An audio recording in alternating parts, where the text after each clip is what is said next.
Hello दोस्तों, तो आपका बहुत बहुत स्वागत है जॉब रैंकर्स यूट्यूब चैनल पर।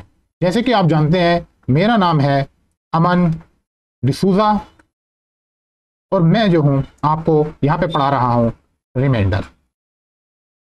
जैसे कि पिछली क्लास में हमने देखा स्टूडेंट्स कि रिमाइंडर क्या है कि रिमाइंडर पे हमने जो बेसिक क्वेश्चन थे, बेसिक क्वेश्चन अच्छे से प्रैक्टिस किए। हमने इसकी थ्योरी भी देखी। देखिए क्या होता है, अगर आपका बेस मजबूत है, आपने बेस पे काम किया है और आपने अगर अच्छे से बेस को मजबूत कर लिया है, तो आप चाहे उस पर कितनी भी ऊंची इमारत बना दीजिए, कोई फर्क नहीं पड़ता है, क्योंकि आपका बेस मजबूत है। तो हमने रिमाइंडर को समझने के लिए पहले हमने इसके बेसिक को समझा और इस पे बेसिक क्वेश्चन प्रैक्टिस किए। और जैसे मैंने कहा था कि इस पे अच्छे लेवल के क्वेश्चन भी मैं आपको कराऊंगा। तो आज इसी की हमारी रिमाइंडर की जो है प्रैक्टिस क्वेश्चन क्लास है, इसमें हम अच्छे अच्छे क्वेश्चन जो एग्जाम में पूछे गए हैं, चाहे वो एसएससी एग्जाम हो या स्टेट एग्जाम हो या रेलवेज के एग्जाम हो, इस सभी एग्जाम में ये क्वेश्चन पूछे गए हैं। तो चलते हैं हम अपनी क्लास की तरफ। ठीक, जैसे स्टूडेंट सबसे पहले मैं आपको बता दूं, यहाँ पे देखिए फिर से मैं एक थोड़ा सा आपको मतलब एक थोड़ा व्यू दे देता हूँ, ओवरव्यू, ताकि आप क्या है कि आपको वो चीज़ें आपके रिवाइज हो सकें। ठीक, तो मैं रिवीजन के तौर पे मैंने आपको बताया था कि देखिए जैसे अगर यहाँ पे इस तरह से हम लिखते हैं, तो जो यहाँ पे होता है वो क्या होता है, डिविडेंड। डिविडेंड, ठीक। और डिविडेंड को मैं कभी भी जो यहाँ पे सिंबल इसका मैं लूंगा, मैं डी ही लूंगा, ताकि आपको ये बार बार डिविडेंड लिखना ना पड़े। हिंदी मीडियम्स वालों के लिए इसको मैंने बोला था भाज्य। ठीक, और यहाँ जो आता है वो आता है मेरा डिवाइजर। यहाँ पे मैं इसको स्मॉल डी से लिखता हूँ, ताकि मैं स्मॉल डी से ही बाद में इसको लूंगा। डिवाइजर जो ये हमारा होता है वो होता है भाजक। ठीक, और यहाँ पे हमारा होता है कोशेंट। ठीक, कोशेंट जो होता है हमारा, ये इसको हम कहते हैं भागफल। ठीक, और इसको मैं स्मॉल क्यू से लूंगा। और यहाँ पे मेरा बच जाता है लास्ट में रिमाइंडर। रिमाइंडर जिसको हम कहते हैं शेष, शेष या शेषफल। ठीक, और मैं इसको आर द्वारा डिनोट करूंगा। और यहाँ पे जो ये है इसको मैं स्मॉल डी द्वारा डिनोट करूंगा। ठीक, अब ये सब चीजें हो गई। ये मतलब आपको कभी भी अगर मैं डिवाइजर की बात करूं तो मैं स्मॉल डी से इसे लिख दूंगा, और अगर मैं भाज्य यानी डिविडेंड की बात करूं तो मैं कैपिटल डी का यूज करूंगा। इसी तरह अगर क्वोशिएंट यानी भागफल को दिखाऊंगा तो मैं क्यू से दिखा दूंगा, और रिमाइंडर को स्मॉल आर से दिखाऊंगा। ठीक, ये सब चीज आपको अच्छे से पता होनी चाहिए। तो चलते हैं हम अपनी क्लास की तरफ। देखिए क्वेश्चन नंबर 1, पहला क्वेश्चन क्या है स्टूडेंट्स, फर्स्ट क्वेश्चन है हमारा, जब संख्या x को एक भाजक से भाग देने पर देखा जाता है कि भागफल का 4 गुना, यहाँ पे मिस्टेक है, भागफल का 4 गुना, यहाँ पे देखिए पढ़ते हैं इंग्लिश में, when a number x is divided via divisor it is seen that the divisor, यानी द डिवाइजर, डिवाइजर क्या है हमारा, डिवाइजर होता है हमारा भाज्य, भाजक। ठीक है, तो यहाँ पे भाजक यहाँ पे आएगा। यहाँ पे मैं इसकी पेन की थोड़ी वो कर लेता हूँ। यहाँ पे हमारा जो है भाजक मिसिक है, यहाँ मिसप्रिंटिंग हो गई है। भाजक जो है क्या कहा है, भाजक भागफल का 4 गुना है। मैंने भाजक को क्या बताया कि हम भाजक को किस चीज से डिनोट करेंगे, मैंने आपको बताया कि भाजक को हम स्मॉल डी से लिखेंगे। ठीक, हम जो है भाजक को कैसे लिखेंगे, स्मॉल डी से। तो क्वेश्चन में कहा गया है जो स्मॉल डी है ना, वो क्या है, भाजक जो है भागफल का 4 गुना है, और भागफल को हम कैसे लिखेंगे, क्यू से। तो भागफल का 4 गुना यानी 4 और क्यू हमने लिख लिया। क्वेश्चन में कहा है कि मान लीजिए मैं एक बार यहाँ पे लिख के दिखाऊं अच्छे से। पहले क्या कहा है हमसे, जो भाजक है वो बराबर क्या है, 4 गुना है किसके, भागफल के। यही तो कहा है। देखिए यहाँ लिखा है भाजक भागफल का 4 गुना है, 4 गुना भागफल का 4 गुना हो गया भाजक, और आगे क्या है, शेषफल का 2 गुना है। तो आगे इसी के बराबर क्या है, शेषफल, यानी शेषफल का यहाँ पे है शेषफल, और शेषफल का क्या है, 2 गुना है। तो यहाँ पे हम लिख सकते हैं सिंबल के तौर पर, यानी d इज इक्वल टू क्या है, 4। तो भागफल को मैंने बताया था कि q से डिनोट करूंगा, और इज इक्वल टू क्या होगा, 2, और शेषफल को मैं r से डिनोट करूंगा। तो ये एक चीज आ गई, d इज इक्वल टू क्या आया यहाँ से क्वेश्चन से निकलकर, 4q is equal to 2r। ठीक, अब आगे देखिए, और कहा है यदि शेषफल 80 है, शेषफल कितना दिया है मेरा 80, तो अगर ये शेषफल 80 है, r इज इक्वल टू में अगर मान लीजिए यहाँ पे दिया है मुझे r इज इक्वल टू क्या दिया है, 80 दिया है क्वेश्चन में। ठीक, तो मेरा d कितना हो जाएगा, यहाँ से मुझे क्या पता चला, d कितना हो जाएगा, क्योंकि देखिए d बराबर 4q है और 4q बराबर 2r है, तो यानी कि डायरेक्ट d बराबर भी तो क्या हुआ, 2r हो गया, क्योंकि ये इसके बराबर ये इसके, तो इसका मतलब क्या हुआ, d बराबर 2r भी है। तो d बराबर 2r है और r की वैल्यू 80 है, तो d की वैल्यू कितनी हो गई, 8 दूनी 16, 160।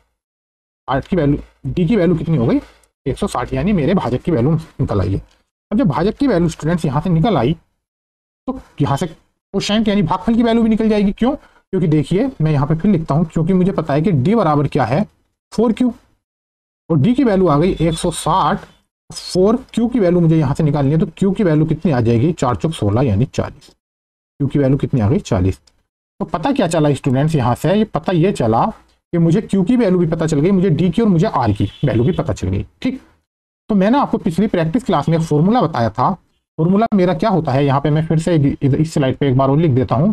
देखिए मैंने फॉर्मूला आपको बताया था, यहाँ पे फॉर्मूला था हमारा ये, जो हमारा भाज्य होता है, भाज्य बराबर क्या होता है, भाजक गुणा भागफल और प्लस शेषफल। ठीक, ये हमारा फॉर्मूला होता है। ठीक, अब इसी को अगर हम मान लीजिए मैं इस सिंबल में लिखूं, तो भाज्य को मैंने दिखाया कैपिटल डी से और भाजक को स्मॉल डी से, तो इंटू में क्यू और प्लस आर, क्योंकि भागफल को क्यू से, तो ये एक फॉर्मूला बन गया, आप इसको याद कर सकते हैं। अब जहां यहाँ पे बात करें, देखिए हम अपने चलते हैं अपनी साइड पर। देखिए अब यहाँ पे आ गया, अब मुझे x की वैल्यू निकालिए, और x मेरा क्या था, मैंने क्या माना, x क्या है, x क्या है मेरा, कैपिटल डी है, यानी कैपिटल डी है, डिविडेंट है मेरा, यही तो मुझे निकालना है। अब फॉर्मूला क्या होता है, d इज इक्वल टू क्या होता है, small D Q plus R, यही तो फॉर्मूला था। अब देखिए इसमें फॉर्मूले में हम रखेंगे स्मॉल डी हमारा कितना है, 160 इंटू, क्योंकि जिसके बीच में कुछ नहीं इंटू तो होता ही है, क्यू की वैल्यू है हमारी 40 और प्लस आर की वैल्यू है हमारी 80। तो यहां से क्या पता चला, 16 चौका 64, 6400 प्लस 80, तो आंसर आ गया 6480। ये मेरी डी की वैल्यू हो गई, और डी ही क्या है, एक्स है, क्योंकि इसमें क्या पूछा है कि जब वो संख्या को, तो डिविडेंड की वैल्यू क्या है, तो 6480 हमारा राइट आंसर है, यानी ऑप्शन नंबर ए। इसी के साथ चलते हैं हम अपने नेक्स्ट क्वेश्चन की तरफ।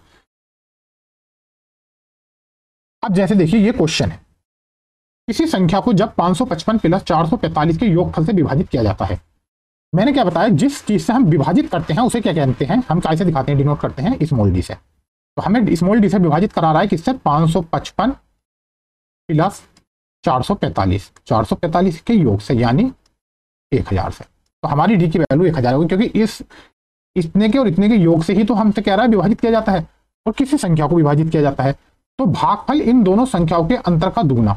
अब देखिए इन दोनों संख्याओं का जो अंतर है, कितना अंतर है, 5 5 5 माइनस 4 4 5, इन दोनों का अंतर कितना आ गया, 5 में से 5 0, 5 में से 4 गया 1, तो 5 में 4 गया 1, अंतर कितना है, यानी इसका जो डिफरेंस है, मैं यहाँ पे लिख देता हूँ, डिफरेंस कितना है, 110। और हमें क्या कहा गया है कि भागफल इन दोनों संख्याओं के अंतर का दुगुना है, तो हमारा जो भागफल है जिसे मैंने क्यू से डिनोट किया था, यानी इसके अंतर का दुगुना, यानी अंतर कितना 110 और इसका भी दुगुना है, तो कितना हो गया 220। ये मेरी क्यू की वैल्यू आ गई। और बाद में बताया शेषफल जो है वो है 30 प्राप्त होता है, यानी हमारा जो रिमाइंडर है आर, इसमें डिनोट करता हूँ, वो मेरा 30 है। अब मुझ पे जो है स्मॉल डी की वैल्यू भी है मेरे पास, और मेरे पास जो है स्मॉल डी के साथ और क्यू की वैल्यू भी है, और क्यू के साथ साथ मेरी आर की वैल्यू भी है। और पूछा क्या जाता है कि उस संख्या, क्या ये संख्या क्या है, संख्या पूछी जाती है, यानी कि कैपिटल डी की वैल्यू मुझसे पूछी है। ठीक, तो फिर वही capital D is equal to क्या होता है, small D Q plus R, यही होता है। अब स्मॉल डी मेरा है 1000 इंटू क्यू की वैल्यू है मेरी 220 और प्लस आर की वैल्यू है मेरी 30। अब जब इसमें गुणा लगाएंगे हम, तो 22 के बाद 3 जीरो तो ये हैं और 1 जीरो ये, यानी 4 जीरो ऐसे ही आ जाएंगे। ठीक, ये आ गए। और उसके बाद में क्या है स्टूडेंट के यहाँ से प्लस 30 भी है, तो यहाँ से जब हम 30 ऐड करेंगे तो हमारा आंसर आ जाएगा 22 के बाद 00 और 30। ठीक, यानी ऑप्शन नंबर ए हमारा राइट आंसर है। ठीक, यही हमारा आंसर है। इसी के साथ चलते हैं हम अपने नेक्स्ट क्वेश्चन पर।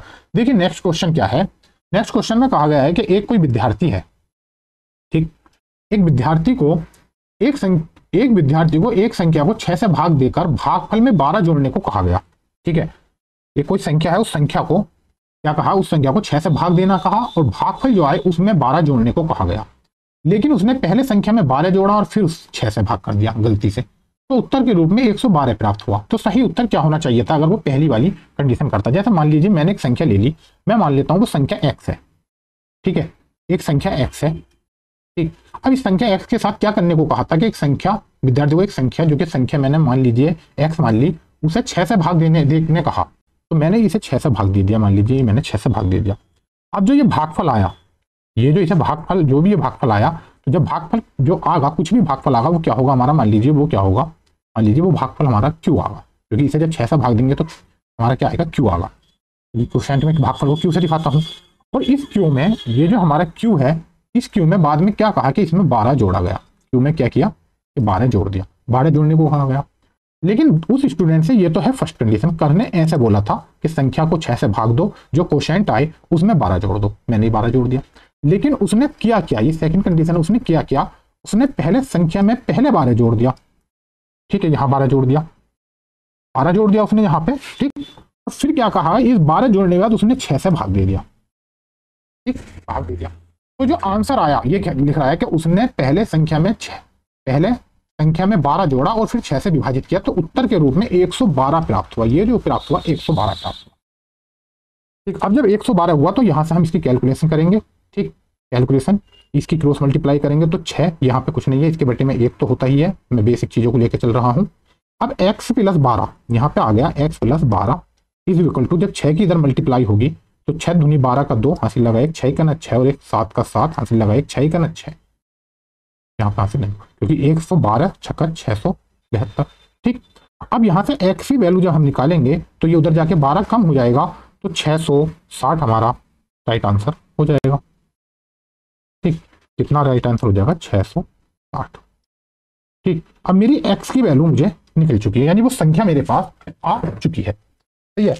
अब देखिए कहा क्या था कि राइट आंसर क्या होना चाहिए, यानी पहली वाली कंडीशन में क्या होना चाहिए था। तो अगर हम फर्स्ट कंडीशन यहाँ पे संख्या पे लगाएं, हम या मान लीजिए जो फर्स्ट कंडीशन है वो अगर यहाँ पे हम लगाएं, तो जो फर्स्ट कंडीशन में कहा क्या था हमसे कि जो संख्या है 660 उसे 6 से भाग दो। हमने 6 से भाग दी तो कितना आ गया, हमारा भाग करने पे कितना आया भागफल, 6 कन 6, यहाँ से जब इसको भाग देंगे 6 कन 6 110, 110 आ गया। फिर बोला इस 110 में 12 ऐड कर दीजिए, यही तो बोला था। तो हमारा नंबर कितना आ गया, 110 और 12 122। यही मेरा आंसर है, यानी option number B is my right answer. इसी के साथ चलते हैं हम अपने नेक्स्ट क्वेश्चन की तरफ। देखिए जैसे अगला क्वेश्चन क्या है, अगला जो क्वेश्चन है कहा है दो धनात्मक संख्याओं में 2001 का अंतर है। जब बड़ी संख्या को छोटी संख्या से भाग दिया जाता है तो भागफल कितना आता है, 9 आता है, और तथा शेषफल 41 आता है। बड़ी संख्या के अंकों का योग निकालना है। ठीक, अब देखिए सबसे पहले क्या करा है कि मैंने दो संख्याएं मान लीजिए एक संख्या स्मॉल है और एक जो, मान लीजिए मैंने क्या करा, जो बड़ी संख्या है, बड़ी संख्या को, क्योंकि बड़ी मतलब बड़ी संख्या लार्ज होती है, तो मैंने बड़ी संख्या को लार्ज मान लिया। मैं यहाँ पे चाहे लिख देता हूँ थोड़ा सा ताकि इजीली समझ में आए, आप जो बच्चे स्क्रीनशॉट भी लेते हैं। जैसा बड़ी संख्या को मैंने क्या किया, बड़ी संख्या को मैंने लार्ज एल मान लिया, और छोटी को मैंने क्या करा, छोटी संख्या को मैंने एस मान लिया, क्योंकि स्मॉल एस मान लिया। ठीक है, अब कहा क्या है स्टूडेंट्स, यहाँ पे कहा यह गया है कि जो छोटी संख्या है उससे हमने भाग दिया बड़ी संख्या को, बड़ी संख्या में भाग दिया छोटी संख्या से। ये कहा है जब बड़ी संख्या को छोटी संख्या से, तो छोटी संख्या से भाग दे दिया यहाँ पे। अब भाग दिया जाता है तो भागफल 9 आता है। यहाँ पे मेरा भागफल आया 9 आता है, तथा शेषफल 41 आता है। यहाँ पे जो मेरा शेषफल बचा वो 41 बचा। ठीक, ये मेरा 41 हो गया। ठीक है, अब क्या पूछा है स्टूडेंट्स, देखिए यहां से क्या हुआ कि ये तो बता दिया, ये एक लाइन। ठीक है, दूसरी एक चीज क्या दी थी कि दो धनात्मक संख्याओं में 2001 का अंतर है, यानी कि जो बड़ी संख्या है एल, लार्ज संख्या में से अगर हम स्मॉल संख्या को घटाते हैं तो हमारा जो अंतर आता है वो 2001 आता है। तो यहां से लार्ज की वैल्यू अगर हम निकालें तो यहाँ पे कितनी आएगी, 2001 प्लस एस, ये हमारी एल की वैल्यू है। मान लीजिए मैं इसे नाम दे देता हूँ इक्वेशन 1s। ठीक, अब दूसरा यहां से जो मैं ये समझा रहा था, ये तो हमें फर्स्ट बात हो गई। दूसरी बात हमें ये लिखी थी कि जब छोटी संख्या से बड़ी संख्या को भाग दिया जाता है तो भागफल कितना आता है, 9 आता है। ये मैंने 9 भागफल बना दिया, छोटी संख्या से भाग दी, बड़ी संख्या ये है, शेषफल में ये मेरा बच गया 41।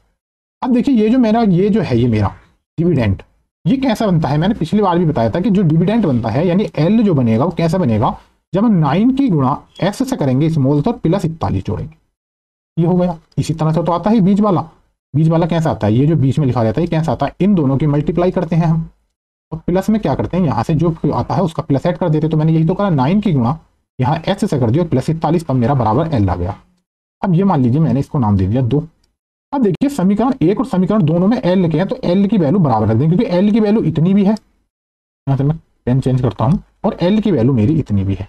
ठीक, तो एल की वैल्यू जब दोनों बराबर है तो यहाँ पे मैं क्या करूंगा, 2001 plus S is equal to 9s plus 41, ये दोनों वैल्यू मैंने बराबर रख दी। ठीक, अब 9s में जब उधर जाएगा तो ये हो जाएगा हमारा 8s, इधर पहुंचेगा ये 8s। उधर माइनस हो जाएगा, और यहाँ पे 2000 इधर आएगा तो ये 41 माइनस हो जाएगा 2000 में से, तो यहाँ बचेगा कितना बचेगा स्टूडेंट्स, 2000 में से जब 41 जाएगा तो बचेगा ये 1960। ठीक, ये 1960 बचेगा। अब जब s की वैल्यू हम निकालेंगे तो 1960 में डिवाइड लगेगी 8 की, तो 8 दूनी 16, 3 बचे, 8 चौक 32, 4 बचे और 8 पंजे 40। तो मेरी जो s की वैल्यू आई वो कितनी आई, 245। ठीक, 245 मेरी s की वैल्यू आ गई। अब देखिए s की वैल्यू जब 245 आ गई, मुझे यानी स्मॉल नंबर पता चल गया, तो मेरा लार्ज नंबर क्या होगा।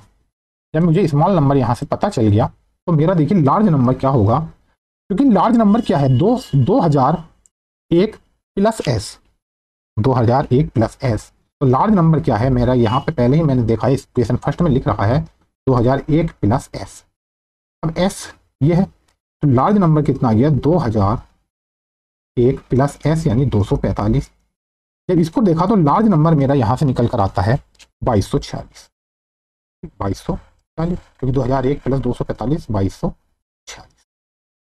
अब पूछा गया है स्टूडेंट, देखिए लार्ज नंबर मेरा यहाँ से कितना आ गया, यहाँ पे मैंने रख दिया, तो लार्ज नंबर मेरा आ गया 2246, ये मैं यहाँ पे लिख देता हूँ। और क्या पूछा है, पूछा ये है कि लार्ज जो नंबर है, बड़ी संख्या के अंकों का योग हमसे निकाला। बड़ी संख्या क्या है, n, अब इसके अंकों का योग निकालेंगे, 6 और 4 10, 10 और 2 12 और 2 14, 14 मेरा राइट आंसर है, यानी option number D is my right answer. ठीक, इसी के साथ चलते हैं हम अपने नेक्स्ट क्वेश्चन की तरफ। देखिए नेक्स्ट क्वेश्चन क्या है स्टूडेंट्स, 2 अंकों वाली एक संख्या को, 2 अंकों की एक संख्या है। ठीक, यहाँ पे मैं पहले पेन चेंज करता हूं। देखिए 2 अंकों की एक संख्या है। सबसे पहले मैं आपको बताता चलूं, देखिए कभी भी, यहाँ पे मैं पहले एक स्लाइड में थोड़ा सा आपको अलग से ऐड करके बताता हूँ। देखिए कभी भी कोई संख्या है 2 अंकों की, मान लीजिए कोई हमने संख्या लिखी कभी भी, जैसे मान लीजिए एक संख्या है, मान लीजिए 12, ये एक 2 अंकों की संख्या है। तो इसका मतलब क्या होता है, देखिए इसका मतलब ये होता है कि जो इकाई होती है और ये दहाई होती है। ठीक, तो जो दहाई होती है, दहाई वाला अंक, उसकी गुणा 10 से गुणा 1, 10 से करी जाती है, 10 गुणा 1, क्योंकि 10 में गुणा करके फिर इस अंक की गुणा कर दी जाती है जो दहाई में है, और प्लस, और जो ये वाला इकाई का अंक है, इकाई का, तो उसमें 1 की गुणा लगा के कर दी जाती है। कहने का मतलब ये क्या है कि जब नंबर्स को हम 12 लिखते हैं तो ये नंबर कैसे लिखा जाता है, ये नंबर के फॉर्म क्या होती है, ये फॉर्म होती है कि जो दहाई का अंक है उसमें 10 की गुणा लगा के उसे लिख दो, प्लस, और जो इकाई का अंक है ये 2, यहाँ पे इकाई का अंक है तो इसमें 1 से गुणा करके इस अंक को लिख दो। तब देखिए क्या आता है, 10 ही करना 10 और प्लस 2 ही करना 2, तो क्या बनता है हमारा 12 बनता है। ये इस तरह से नंबर का फॉर्मेशन हमारे द्वारा किया जाता है। जैसे मान लीजिए दूसरा एग्जाम्पल मैं लूँ, मैंने लिया 13, या मान लीजिए मैंने कोई थोड़ा और बड़ा नंबर लेते हैं, लिया मैंने 17 एक मैंने नंबर लिया। तो देखिए इसमें क्या करेंगे, पहले इकाई और ये है दहाई, ये दहाई अंक पे है, तो क्या होगा 10 की गुणा 1 से करेंगे प्लस, और ये इकाई अंक पे है इसलिए 1 की गुणा 7 से करेंगे, फिर वही 10 ही करना 10 और प्लस ये 7, तो क्या बन जाता है 17। इस तरह से नंबर बनता है। ठीक है, अब अगर कोई नंबर मान लीजिए x और y के फॉर्म में लिखा गया है, तो x की इन 10, यहाँ जो पहला अंक होगा मान लीजिए उसका क्या करेंगे हम, उसको कैसे लिखेंगे, 10 की गुणा x से करेंगे, प्लस जो दूसरा होगा y 1 लिख के इसकी गुणा y से करेंगे, तो नंबर क्या बनेगा 10x, ठीक, प्लस y, ये हमारा नंबर बन गया। 10x प्लस y कहिए या xy कहिए, ये दोनों सेम ही है क्योंकि यही इसका फॉर्मेशन है। ऐसे 17 कीजिए, ये 10 गुणा 1 प्लस 1 गुणा 7 कीजिए, ये भी एक ही बात है। तो आप बताना क्या था स्टूडेंट इसमें, देखिए इसमें मैं आपको सिखाना क्या चाह रहा था, जैसे ये क्वेश्चन है, आप कह रहा है कि इसमें 2 अंकों की एक संख्या को इसके अंकों के योग से विभाजित किया जाता है। तो देखिए 2 अंकों की सबसे पहले क्या करेंगे, हम एक संख्या लिखेंगे 2 अंकों की। अब जब 2 अंकों की कोई संख्या होती है तो वो कैसे लिखी जाती है, जैसे मैंने पिछली स्लाइड में आपको बताया कि वो लिखी जाती है 10x प्लस y। ठीक, 10x प्लस y ये एक संख्या है। अब इस संख्या को क्या है, ये जो एक संख्या है 10x प्लस y, 2 अंकों की एक संख्या है, संख्या को इसके अंकों के योग से विभाजित करने पर, ठीक है, इसके अंकों के जब योग से हम इस संख्या को विभाजित करेंगे तो भागफल कितना आएगा। तो देखिए भाई जो हम विभाजित किससे कर रहे हैं, इसके अंकों के योग से, यानी हम x प्लस y से। क्यों, क्योंकि देखिए संख्या क्या होगी हमारी, पहले मैं यहाँ पे लिख देता हूँ इसको, मान लीजिए 2 अंकों की संख्या हमारी xy है, ठीक, xy है। अब इसके अंकों का योग क्या है, मैं यहाँ पे लिख देता हूँ, जो अंकों का योग है, अंकों का योग वो कितना है, x, अंकों का योग x और प्लस y, अंकों का योग क्या है x प्लस y, और इसी से हमें विभाजित करना है। तो ये क्या है मेरा, ये मेरा डिवाइजर है, यानी स्मॉल डी है। ठीक, ये मैंने लिख लिया। अब कहता क्या है स्टूडेंट्स कि ये जो संख्या है किस तरह से बनती है, ये फिर वही 10x जो मैंने अभी बताया और प्लस वाई, ये मेरी संख्या है।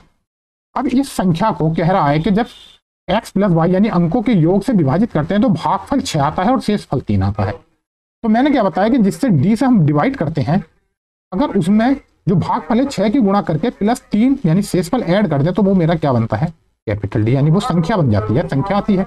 तो मेरी संख्या क्या है 10x प्लस वाई, तो ये बराबर क्या हो जाएगी, ये डिविडेंट है x प्लस वाई, इसी से तो भाग दे रहे हैं हम, x प्लस वाई से भाग दे रहे हैं। और कितनी बार भाग जा रही है, भागफल क्या है 6, तो 6 से मल्टीप्लाई प्लस और 3 से हमारा बच रहा है।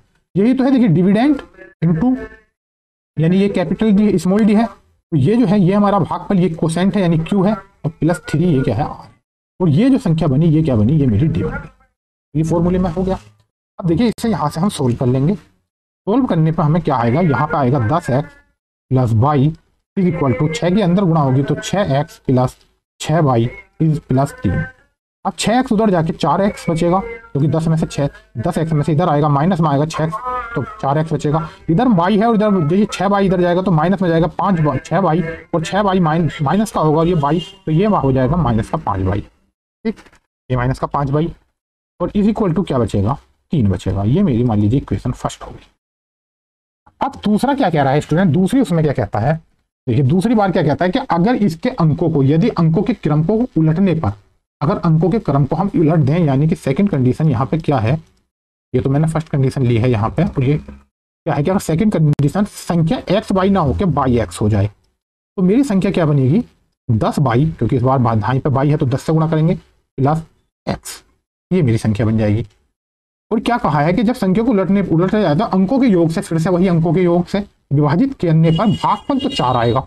अब अंकों का योग इसका क्या है, बाई प्लस एक्स अंकों का योग है, और भागफल कितना आएगा 4 आएगा, यानी 4 से गुणा, और प्लस शेषफल कितना आएगा 9 आएगा। ये मेरा शेषफल हो गया। अब इसे सोल्व करेंगे हम, देखिए 10y है, जब इसके अंदर मल्टीप्लाई करेंगे तो 4y आएगा, 4y इधर जाकर आएगा 6y।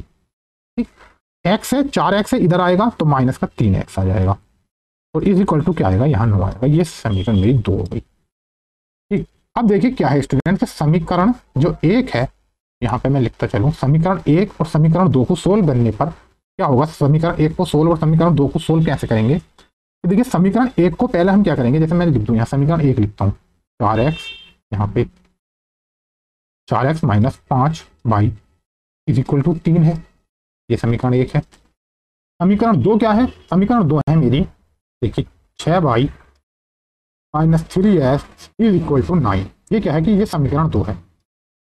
अब देखिए यहाँ पे क्या है 3x है और यहाँ पे 4x है, तो हम इन दोनों को एक जैसी वैल्यू बना लेते हैं। अगर मैं 4x और 3x को बनाना चाहूँ तो मैं 12x बना सकता हूँ, तो यहाँ पे मैं 12x बनाने के लिए इस समीकरण को 3 से गुणा करूंगा, और यहाँ पे 12 बनाने के लिए इसे मैं 4 से गुणा करूंगा, ताकि समीकरण को सोल्व कर सकूं। अगर 3 से मैंने पूरी समीकरण को गुणा की तो यहाँ से समीकरण मेरी क्या बनी, 4 की गुणा जब हम 3 से करेंगे, 4 तिया 12x माइनस 5 तिया 15y इज इक्वल टू 3 तिया 9। और ये वाली जो समीकरण है, इस वाली समीकरण को यहाँ पे लिखूंगा, जो कि 4 से गुणा की है, 6 चुक 24x, 24x और 6 चुक 24y, यहाँ पे आगा बाई, इसको हाफ करके लिखता हूँ, ये मेरा x है और 24y और माइनस 4 तिया 12x इज इक्वल टू 9 चौक 36। अब देखिए हम इन दोनों समीकरणों को, ये वाली जो है समीकरण मान लीजिए मैंने 3 नाम दिया, इसको 4 नाम दे देता हूँ, इन 3 और 4 को दोनों को ऐड करता हूँ, 3 को और प्लस 4 को, दोनों को जब हम ऐड करेंगे, ऐड करने पर ये 12x ये 12x कट जाएगा, 24 में से 15y जाएगा तो कितना बचेगा 9y, और इधर ऐड करेंगे तो 36 और 9 होता है 45, तो मेरी y की वैल्यू कितनी आई 9 पंजे 45, मेरी y की वैल्यू आ गई 5। ठीक, मेरी y की वैल्यू कितनी आ गई 5 आ गई। अब पूछा क्या है कि संख्या के अंकों का योग पूछा है, तो यहाँ पे देखिए संख्या जब मेरी यहाँ पे कितनी आई y आ गई, तो x की वैल्यू मैं कहाँ से निकाल सकता हूँ, मैं कहीं भी रख दूँ, y की वैल्यू मैं कहीं पे भी रख दूँ तो मेरी x की वैल्यू निकल आएगी। ठीक, x की वैल्यू मेरी जो है निकल आएगी। मान लीजिए मैंने क्या किया, यहाँ पे समीकरण मैंने मान लीजिए 2 में ही रख दी, समीकरण 2 में मैंने क्या करा कि मैंने समीकरण 2 में y की वैल्यू रख दी। मान लीजिए नेक्स्ट पेज पे चलते हैं, या यहीं पे लिख लेते हैं साइड में, यहाँ से आगे को, ये मान लीजिए ये इससे आगे को जो है सॉल्यूशन मेरा ये आएगा यहाँ पे। y की वैल्यू मैंने क्या की, y की वैल्यू समीकरण 2 में, y बराबर समीकरण 2 में रखने पर y बराबर, तो y बराबर यहाँ रखूंगा तो 6 गुणा y की वैल्यू है मेरी 5 minus 3x is equal to 9। तो यहाँ से x की वैल्यू मेरी कितनी आएगी, 6 पंजे 30, 30 में से इधर आएगा 9 आएगा जाएगा तो 21 और 7, तो x बराबर जो मेरा आ जाएगा 7। अब मेरी y की वैल्यू पता है मुझे कि y की वैल्यू मेरी 5 है और x की वैल्यू मेरी 7 है, और पूछा क्या है, इन दोनों का सम ही पूछा है, यानी x प्लस y की वैल्यू पूछा है जो कि 12 आ जाएगी। ठीक, 12 मेरा राइट आंसर है, यानी ऑप्शन नंबर सी। ठीक, इसी के साथ चलते हैं हम अपने नेक्स्ट क्वेश्चन की तरफ। काफी इंपॉर्टेंट अच्छा क्वेश्चन था। देखिए, एक निश्चित संख्या में 7 जोड़ा जाता है और योगफल को 5 से गुणा किया जाता है। ठीक, मान लीजिए एक कोई संख्या है, संख्या को मान लीजिए मैंने कोई भी संख्या मान ली, मैं संख्या मान लेता हूं, माना संख्या x मान ली मैंने। ठीक, अब क्या कह रहा है कि एक निश्चित संख्या में 7 जोड़ा जाता है और जो योग है योगफल को 5 से गुणा किया जाता है, और जो गुणनफल आया गुणनफल को 9 से विभाजित किया जाता है, और जो भी विभाजित करने पर जो भागफल हमारा जो भी आया उसमें से 3 घटाया जाता है। तो देखिए, एक संख्या पहले मैं यहाँ पे लिख लेता हूँ। एक संख्या मैंने मान लीजिए x में सबसे पहले मैंने 7 जोड़ा, फिर योग को 5 से गुणा किया। ये जो योग है इसे मैंने 5 से क्या किया, गुणा किया। फिर इस योग को, जो ये मेरा जो भी आया गुणनफल, इसे मैंने 9 से विभाजित किया। अब जो 9 से विभाजित करूंगा तो भागफल बन गया है। 9 से विभाजित करने पर जो भी मटेरियल बना उसमें से क्या किया गया कि 3 माइनस कर दिया गया। ठीक है, तो इस प्रकार यदि जो माइनस करने का जो शेषफल बचा वो 12 प्राप्त होता है। जो शेष बचा वो कितना बचा, 12 बचा। ये कहा गया कि पहले संख्या में 7 जोड़ो, फिर उसकी गुणा पूरे प्रोडक्ट की 5 से गुणा कर दो और फिर डिवाइड कर दो 9 से, और जो भी आए उसमें से -3 जो करा तो जो शेष बचा वो 12 बचा। ये तो मूल संख्या क्या थी, यानी x का वैल्यू पूछी है। अब देखिए, अब x की वैल्यू जब ये पूछी है तो हम क्या करेंगे स्टूडेंट, कि इसको 7 प्लस x में यहीं पे रहने दूं, इंटू में 5 भी रहने दूं, डिवाइड में 9 भी रहने दूंगा, इधर को 3 ले जाऊंगा तो 12 में 3 जुड़ जाएगा तो ये 15 आ जाएगा। अब इस 5 से पूरा कट जाएगा, 5 दिया 15 3 बार। अब इसकी क्रॉस मल्टीप्लाई इधर हो जाएगी, 9 दिया 27, तो x plus 7 is equal to क्या आएगा, 27। तो यहाँ से x की वैल्यू कितनी आएगी, ये प्लस में है इधर जाके माइनस में हो जाएगा तो मेरा 20 आंसर आ जाएगा, यानी वो संख्या क्या है, 20 है, यानी option number B is my right answer. इसी के साथ चलते हैं अगले क्वेश्चन की तरफ। देखिए, अगला क्वेश्चन क्या है, 335, 608 और 883 के गुणनफल को 13 से विभाजित करने पर शेषफल कितना प्राप्त होगा। फिर वही रिमाइंडर वाला जो कॉन्सेप्ट मैंने आपको थ्योरी क्लास में समझाया था अच्छे से, उसी को हम लगा के यहाँ पे देखिए क्वेश्चन को सोल्व करेंगे। जैसे मान लीजिए संख्या क्या है, सबसे पहले मैं एक संख्या लिख लेता हूँ, ये 335। ठीक, और क्या है, इसका गुणनफल है मल्टीप्लाई, यानी तीनों संख्याओं का गुणनफल 608 इंटू 853। ये तीनों संख्याओं का गुणनफल हो गया, और इसे कितने से डिवाइड किया गया है, यहाँ से किया गया है 13।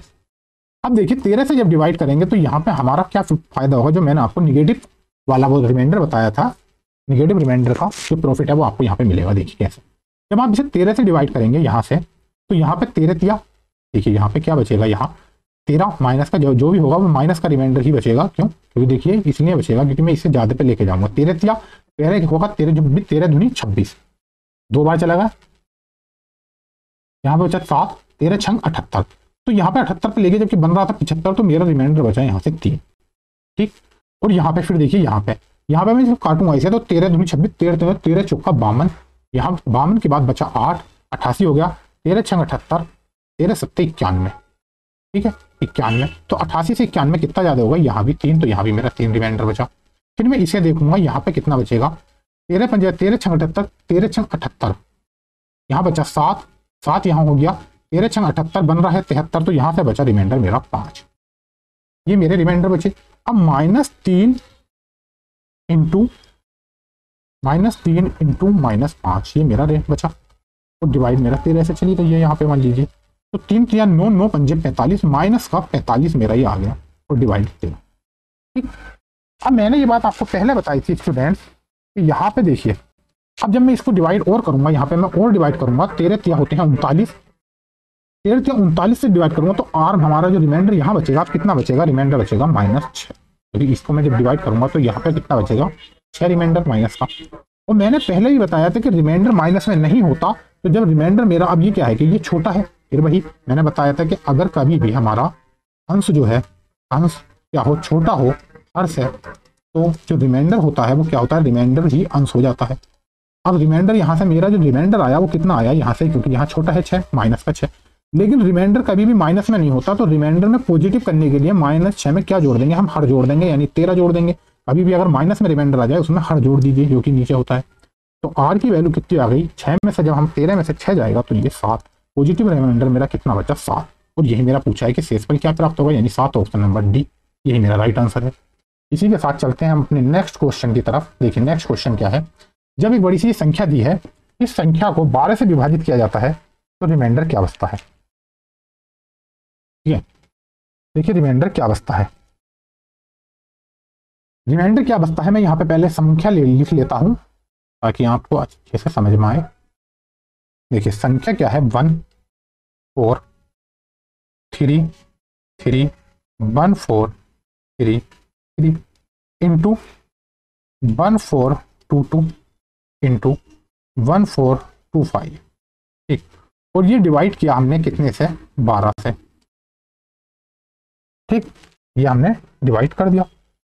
अब डिवाइड करने पे स्टूडेंट्स पता क्या चला, देखिए जब हम इसको डिवाइड करेंगे तो डिवाइड करने पे यहाँ से कुछ रिमाइंडर बचेगा, यहाँ से जब इसको हम डिवाइड करेंगे तो यहाँ से जो मेरा रिमाइंडर आप डिवाइड करके देंगे ना, रिमाइंडर बचेगा यहाँ से 1, और यहाँ से जब इसको काटेंगे तो रिमाइंडर बचेगा 6, और यहाँ से करेंगे तो रिमाइंडर बचेगा यहाँ पे 9। ये मेरा रिमाइंडर बचेगा, तो रिमाइंडर हो गया 6 9 54 अपॉन 12।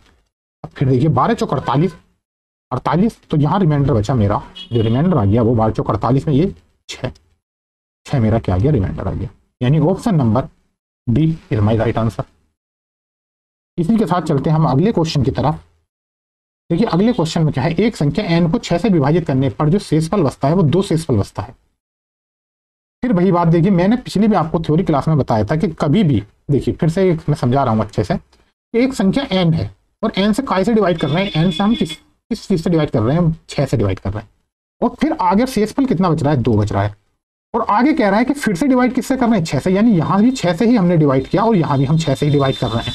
जब हमारा जो डिवाइजर है वो सेम हो, ठीक, तो क्या होता है स्टूडेंट, जो ये n होता है ना, तो ये जो शेषफल होता है, शेषफल यही हमारी n की वैल्यू बन जाती है। जैसे मान लीजिए मैंने, अब क्या होगा, जो चीज यहाँ पे शेषफल 2 बचा तो ये मेरी क्या बन गई, ये एक तरह से n की वैल्यू बन जाती है, n बराबर हो जाता है। ठीक है, ये n की वैल्यू मेरी बन जाती है। तो अब क्या है, जब n की वैल्यू बन गई तो पूछा क्या है, n square plus n plus 2, ये पूछा है। अब n की मैंने क्या बताया कि जब हमारा डिवाइजर सेम हो, ये डिवाइजर हमारा सेम है, तो हमारा जो शेषफल बचता है वही हमारा क्या होता है, n होता है, ये याद कर लीजिए। तो n जब ये है तो n स्क्वायर की जगह 2 दूनी 4 प्लस, फिर यहाँ पे आ गया हमारा, मान लीजिए 2 दूनी 4, और यहाँ पे n की वैल्यू रखेंगे तो फिर ये 2 और 3 2, तो 4 और 2 6 और 2 8। 8 को कहा है कि डिवाइड कितने से करा है, 6 से। 8 को जब हम 6 से डिवाइड करते हैं, ठीक, तो हमारा रिमाइंडर कितना बचता है, 2। तो मेरा रिमाइंडर जो बचा वो कितना बचा, 2 बचा। ठीक, यानी option number B is my right answer. ठीक, ये हमारा बच गया। इसी के साथ चलते हैं हम अपने नेक्स्ट क्वेश्चन की तरफ। देखिए नेक्स्ट क्वेश्चन क्या है,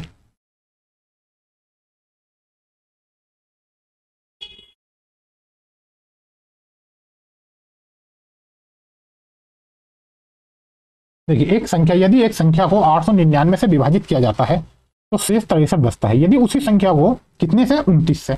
अब देखिए एक संख्या को 899 से विभाजित किया जाता है तो शेषफल कितना बचता है, 63। ये शेषफल कितना बचा, यहाँ पे हमारा शेषफल बचा है हमारा 63। ठीक, यदि उसी संख्या को, यहाँ पे भी संख्या सेम है, संख्या को जब उसी संख्या को 29 से विभाजित किया जाता है तो शेषफल कितना बचता है। मान लीजिए मेरी वो संख्या कोई n संख्या है, n से जब मैं डिवाइड कर रहा हूँ, इससे डिवाइड कर रहा हूँ 899 से, तो जो मेरा शेष बच रहा है रिमाइंडर, वो कितना बच रहा है, रिमाइंडर मेरा बच रहा है 63। ठीक, 63 मेरा रिमाइंडर बच रहा है। अब कह रहा है कि जब उसी संख्या को, यदि उसी संख्या को 29 से विभाजित किया जाए, देखिए जब उसी संख्या को, जिस संख्या में मान लीजिए हमारा पूछा है, और कभी ऐसा हो कि एक संख्या सेम हो, जैसे जिस संख्या को इससे डिवाइड करा गया उसी संख्या को इससे डिवाइड किया गया, तो वो जो संख्या है, तो हम क्या करते हैं, उस निकालने के लिए रिमाइंडर, तो हम क्या करेंगे, उस संख्या को कितने से डिवाइड कर देंगे, यानी 29 से पूछा है कि 29 से डिवाइड करा जाए तो क्या बचेगा, तो यहाँ जो n हमारा बन जाता है वो फिर वही रिमाइंडर बन जाता है, जो इसमें रिमाइंडर क्या है 63। मैंने बताया था कि ये वैल्यू क्या बन जाती है मेरी, वो n बन जाती है, ये मेरी n बन जाती है, क्योंकि यहाँ पे क्या है, फिर वही संख्या सेम है। ठीक है, तो जब संख्या दें में तो ये रिमाइंडर कितना है 63 और डिवाइड मुझसे डिवाइड करना है 29 से। तो जब 29 से डिवाइड बढ़ेंगे तो हमारा रिमाइंडर कितना बचेगा 5, यानी option number B is my right answer. ठीक, अब चलते हैं हम अपने नेक्स्ट क्वेश्चन पर। देखिए नेक्स्ट क्वेश्चन क्या है, किसी संख्या को 13 से भाग देने पर शेषफल 1 आता है तथा इसी प्रकार प्राप्त भागफल को 5 से भाग दें तो शेषफल 3 आता है। उस संख्या को 65 से भाग देने पर शेषफल क्या आएगा। देखिए किसी संख्या को कितने से भाग दे रहे हैं हम, इस बार मान लीजिए कोई संख्या है, उस संख्या को 13 से हम भाग दे, मान लीजिए 13 से मैंने एक संख्या है, ये मेरी संख्या है 13, इस 13 से भाग दे रहे हैं, मैं किसी संख्या को भाग देता हूं, एक 13 से मान लीजिए मैंने ये भाग दी, वो संख्या n है मान लीजिए, और जब मैं 13 से भाग देने पर जो शेषफल बचता है वो 1 बचता है। यहाँ जो शेषफल बचेगा वो कितना बचेगा, 1 बचेगा। और यहाँ मेरा कुछ आएगा जो भी है ये मैं अभी लिख नहीं रहा हूँ। ठीक, यहाँ पे मेरा आएगा कुछ भागफल, ठीक मेरा भागफल आएगा। अब क्या कह रहा है, इसी प्रकार प्राप्त जो भागफल है, यानी यहाँ पे मान लीजिए जो भी मेरा क्वोशिएंट आएगा, यहाँ पे किससे मैं दिखाता हूँ, उससे क्यू से दिखाता हूँ, यहाँ क्यू आएगा मेरा, जो भी हो वैल्यू हम अभी देखेंगे, मेरा क्यू आ गया। अब कह रहा है कि ये जो मेरा क्यू है जो भागफल है, अगर भागफल को 5 से भाग दे दिया जाए, यानी कि अगर मैं 5 से भाग दे दूं किसे, अपने क्वोशिएंट यानी क्यू को मैंने भाग दी, तो 5 से भाग दें तो शेषफल कितना आता है, 3 आता है, 3 आता है। अब देखिए 5 से हम किसी संख्या को भाग दें और 3 शेषफल रहे, तो मुझे क्या सोच सकता हूं मैं कि मेरा भागफल कितना हो सकता है, यहाँ पे 8 हो सकता है। क्यों, जब मैं एक बार भी अगर जाऊंगा, मैं एक बार लेकर चलता हूँ 5 ही कन, 5 1 आ गया, तो यहाँ पे 5 आएगा मेरा मान लीजिए, तो शेषफल कितना बचेगा मेरा, 3 बच जाएगा। तो मैंने क्या वैल्यू सोची अपनी ओर से कि ताकि मेरा शेषफल 3 बचे और मैं 5 से डिवाइड करूं, यानी मैं किसी संख्या यानी 5 से किसी संख्या को डिवाइड करूं और मेरा शेषफल जो है वो 3 आ जाए, तो सबसे छोटी संख्या क्या हो सकती है, 8। तो मैंने क्या सोचा कि मेरा क्वोशिएंट 8 हो सकता है। तो यहाँ पे अगर मैं क्वोशिएंट को 8 रख लूँ, क्यू बराबर 8 यहाँ पे मैंने मान लिया। ठीक, अब देखिए जब मैंने क्यू बराबर मेरा ये 8 आ गया, तो पूछा क्या है कि उस संख्या को, तो यहाँ पे जो संख्या है एन, ये कैसे निकलेगी, फिर भाई एन निकालने के लिए मुझे क्या करना पड़ेगा, इन दोनों की तो है मल्टीप्लाई करनी पड़ेगी, 13 8 104 और 1 प्लस ये वाला ऐड करना पड़ेगा। ठीक, तो मेरी जो एन निकलेगी वो निकलेगी 13 इंटू 8 प्लस 1, 13 8 104 प्लस 1 105, एन बराबर कितना आ गया, 105 आ गया एन। अब पूछा उस संख्या को 65 से भाग देने पर शेषफल क्या होगा, यानी 105 है, इसे मैं 65 से अगर डिवाइड करूं तो मेरा रिमाइंडर कितना आएगा, रिमाइंडर मेरा आ जाएगा 65 एक बार जाएगा और बाकी बचेगा 40। तो रिमाइंडर कितना आ गया 40, यानी option number D is my right answer. इसी के साथ चलते हैं हम अपने नेक्स्ट क्वेश्चन की तरफ। देखिए लिखा है कि 6 8 में यहाँ पे लिख देता हूँ 6 8 9 2 7 1 0 5 और क्या है 7 5 3 1। तो सबसे बड़ी संख्या x से विभाजित किया जाता है, तो प्रत्येक मामले में शेषफल y आता है, यानी प्रत्येक मामले में जब इस तरह के प्रश्न है तो सबसे पहले हम क्या करेंगे, इसका HCF निकालेंगे। देखिए स्टूडेंट HCF क्या निकालते हैं, अगर कभी भी बड़े नंबर्स हों तो आप इनका डिफरेंस ले लीजिए, इसका और इसका डिफरेंस जब आप लेंगे तो यहाँ से डिफरेंस आएगा, यहाँ पर आएगा हमारा 5 में से 2 गए 3, यहाँ पे 0 है, यहाँ 2.5 ले लेंगे 10 हो जाएगा, 10 में से 9 जाएगा तो 1 आ जाएगा। ठीक, 1 आ जाएगा, यहाँ पे फिर 0 हो जाएगा, यहाँ फिर 2.5 ले लेंगे 10 हो जाएगा, 10 में से जब 8 जाएगा तो 2 आ जाएगा, यहाँ 213 आ गया। और इन दोनों का भी हम डिफरेंस ले लेंगे। देखिए जब इसमें से ये वाली संख्या घटाएंगे तो यहाँ पे 11 में से 5 जाएगा 6 आ जाएगा, यहाँ पे 2 बचा, 2 में से 0 जाएगा 2 ही बचेगा, और यहाँ पे जो है मेरा आ जाएगा 5, 5 में से 1 जाएगा 4, या 426। अब इन दोनों का जो HCF है तो वो कितना है हमारा 213 है। ठीक, वो ये कह रहा है कि इतने को सबसे बड़ी संख्या x से विभाजित करा जाता है, यानी यही मेरा क्या होता है, x होता है 213। अब देखिए अब ये क्या है कि 213 मेरा x है, तो यहाँ पे मैं क्या करूँगा 213 को विभाजित करूँगा, 213 से विभाजित करूँगा, किसे विभाजित किया तो प्रत्येक मामले में 22 शेष आता है। मान लीजिए मैं पहला मामला लेता हूँ 6 8 9 2।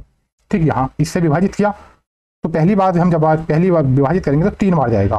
देखिए 213 तिया होते हैं 613 तिया 39, 639, यहाँ से 9 में से 9 गए 0, 5 8 में से 3 गए 5, 50 बचा। ठीक, यहाँ से हमने 2 ताल लिया, फिर जाएंगे अगली बार 2 बार 413 दूनी 26, यहाँ से हमारा रिमाइंडर कितना बचा, 12 में से 6 के 6 ये 76 बचा। ठीक, ये मेरा कितना बचा है, ये मेरा क्या आ गया, हर स्थिति ये मेरा y आ गया। ठीक, यही मेरा क्या है y है। अब पूछा क्या है स्टूडेंट इसमें x माइनस y, यहाँ पे लिख देता हूं मैं। देखिए पूछा क्या है, पूछा है मुझसे, पूछा क्या है मुझसे, पूछा है x माइनस वाई। ठीक, x माइनस वाई, एक्स कितना है मेरा 213 और y क्या है 76। जब यहाँ से 76 213 में से 76 घटाएंगे तो यहाँ से 13 13 में से 6 गए, यहाँ पे आएगा 7। ठीक है, और यहाँ पे बच जाएगा 0 0 में से 7 गए तो यहाँ पे बचेगा 3 और यहाँ पे बचेगा 137 क्या है कि मेरा राइट आंसर है, यानी option number D is my right answer. ठीक, इसी के साथ चलते हैं हम अपने नेक्स्ट क्वेश्चन की तरफ। हमारा क्वेश्चन है कि जब संख्या 7897 ये तीन संख्याएं दी हैं, एक संख्या 8110 और 8536 को सबसे बड़ी संख्या x से विभाजित किया जाता है तो प्रत्येक मामले में शेषफल समान रहता है। देखिए फिर से वही समान शेषफल रह रहा है, तो कैसे करेंगे, पहले हम इस संख्या को इसको यहाँ पे लिख लेंगे। मेरी संख्या है 7897, दूसरी संख्या है मेरी 8110 और तीसरी संख्या है 8536। देखिए सबसे पहले हम इनका डिफरेंस लेंगे ताकि हमें एचसीएफ निकालने में आसानी हो। इसका डिफरेंस जब हम लेते हैं तो यहाँ पे 10 10 में से 7 गया, यहाँ पे बचा हमारा 3। ठीक है, यहाँ पे हमारा हो गया 0 0 हो गया 1 और यहाँ पे भी बच गया हमारा 2। ठीक, और यहाँ से जब हम इसका डिफरेंस लेंगे तो 8536 में था 8110 निकालेंगे तो 6 में से 0 गया 6। ठीक, 3 में से 2 गया, 3 में से 1 गया यहाँ 2, यहाँ 5 में से 1 गया यहाँ 4, यहाँ पे मेरा 426। अब इन दोनों का एचसीएफ कितना आएगा, 213 दूनी 426 होते हैं, तो मेरा और यही मेरा क्या है एक्स होता है, यही एक्स होता है और यही सबसे बड़ी संख्या होती है जो इन तीनों में विभाजित करें, विभाजित करने पर शेषफल समान देती है। एक तो ये मेरी एक्स आ गई। और पूछा क्या है स्टूडेंट्स, क्या पूछा है, देखिए यहाँ पे पूछा है जो एक्स है उसके अंकों का योग, यानी अंकों का योग एक्स क्या है, मेरा एक्स क्या आ गया 213 और इसके अंकों का योग क्या है, यानी इसके अंकों का योग है 2 + 1 + 3 यानी आपस में, तो 2 1 3 और 3 6 हमारा राइट आंसर है, यानी ऑप्शन नंबर डी। इसी के साथ चलते हैं हम अपने नेक्स्ट क्वेश्चन की तरफ। देखिए नेक्स्ट क्वेश्चन क्या है, वह बड़ी से बड़ी संख्या ज्ञात कीजिए जिसे 108 124 और 156 को, वह बड़ी से बड़ी संख्या ज्ञात कीजिए जिससे 108 124 और 156 को विभाजित करने पर समान शेषफल प्राप्त होता है। वही फिर से देखिए, जैसे मान लीजिए मैंने यहाँ पे क्या क्या संख्या लिख लेता हूँ मैं, 108, अगली संख्या है 124, तीसरी संख्या है मेरी 156। ठीक, ये मेरी संख्या है। अब मैं क्या करूंगा, इसका यहाँ से इनका डिफरेंस लूंगा, मैंने यहाँ से इनका डिफरेंस लिया, 124 में से 108 गए तो कितना बचा 16। ठीक, और यहाँ से फिर देखिए 156 में से 124 गए, 6 में से 4 गए, यहाँ पे बचा 2 और 5 में से 2 गए, यहाँ पे बचा 3, 16 दूनी 32 यानी मेरा एचसीएफ आ गया इनका 16 और यही मेरी एक्स की वैल्यू है। और पूछा क्या है स्टूडेंट, पूछा क्या है, यहाँ पे पूछा मुझसे ये है कि जो 16 है उसका क्या पूछा है, जो समान शेषफल प्राप्त होता है तो देखिए विभाजित करने पर समान शेषफल वह बड़ी से बड़ी संख्या ज्ञात कीजिए, यानी 16। तो आंसर क्या हो गया मेरा ऑप्शन नंबर डी, क्योंकि यही पूछा कि कौन सी वो संख्या है, तो 16 क्या है, ये 16 है और यही मेरा आंसर है और यही वो क्या है, वो संख्या है। ठीक, इसी के साथ चलते हैं हम अपने नेक्स्ट क्वेश्चन की तरफ। देखिए नेक्स्ट क्वेश्चन क्या है स्टूडेंट्स, कि वह सबसे बड़ी संख्या कौन सी है जिसे 156 181 और 231 को विभाजित करने पर प्रत्येक स्थिति में 6 शेषफल बचता है। तो फिर से वही सेम रिमाइंडर वाला क्वेश्चन। ठीक है, यहाँ पे मैं लिख लेता हूँ संख्याओं को। देखिए 156, फिर 181 और 331, मेरी ये तीन संख्याएं हैं। मैं इनका डिफरेंस लेता हूँ। देखिए यहाँ से 181 में से जब 156 जाएगा, यहाँ 11 हो जाएगा, 11 में से 6 गए, यहाँ बचा मेरा 5, एक यहाँ पे बचा 7, 7 में से 5 गए 2, यहाँ पे मेरा 25 आ रहा है। और इन दोनों का अगर डिफरेंस लेता हूँ, यहाँ पे मैं लगा देता हूँ। देखिए 1 में से 1 गया, यहाँ 0, 3 में से 8 जा नहीं सकता, इसलिए 13 में से 8 जाएगा, 8 और 5 13 होते हैं, तो 5 बचेगा। ठीक, और यहाँ 2 2 में से 1 गया, 150। तो इनका जो एचसीएफ मेरा आया वो कितना आया 25, और 25 ये क्या होती है, मेरी यही एक्स होती है। ठीक है, अब क्या पूछा है कि भाई सबसे बड़ी संख्या कौन सी है, वही संख्या ही पूछी है, यानी option number C is my right answer, यानी कि 25 ही मेरा क्या है आंसर है। ठीक, इसी के साथ चलते हैं हम अपने नेक्स्ट क्वेश्चन की तरफ। देखिए अब जैसे ये क्वेश्चन है 7 का सबसे छोटा गुणज, हमें 7 का सबसे छोटा यानी वो कौन सा है, यानी कि जो भी हम निकालेंगे वो 7 का गुणज होना चाहिए। ठीक है, जिसे 8 9 12 और 15 से विभाजित किया जाता है। देखिए पिछले क्वेश्चन में हमने देखा तो हमने क्या निकाला था, 15 क्वेश्चन, पिछले क्वेश्चनों में हमसे क्या पूछ रहा था कि वह संख्या ज्ञात कीजिए जिससे 156 131 231 को विभाजित किया जा सके, मतलब जिससे वो एक ऐसी संख्या निकालिए जिससे उस संख्या से इसे भी विभाजित किया जा सके, इसे भी विभाजित और इसे भी विभाजित। लेकिन इस बार क्या पूछा है कि वो संख्या निकलवाई है जिस संख्या को 8 से 9 से 12 से और 15 से विभाजित किया जा सके। दोनों में डिफरेंस है, तो यहाँ पे क्या है, मान लीजिए इसमें क्या निकालेंगे, हम सबसे पहले इनका एलसीएम ले लेंगे। हमने एलसीएम ले लिया, कितने का एलसीएम लिया जाएगा, यहाँ पे 8 का 9 का 12 का और 15 का। ठीक, हमने एलसीएम ले लिया।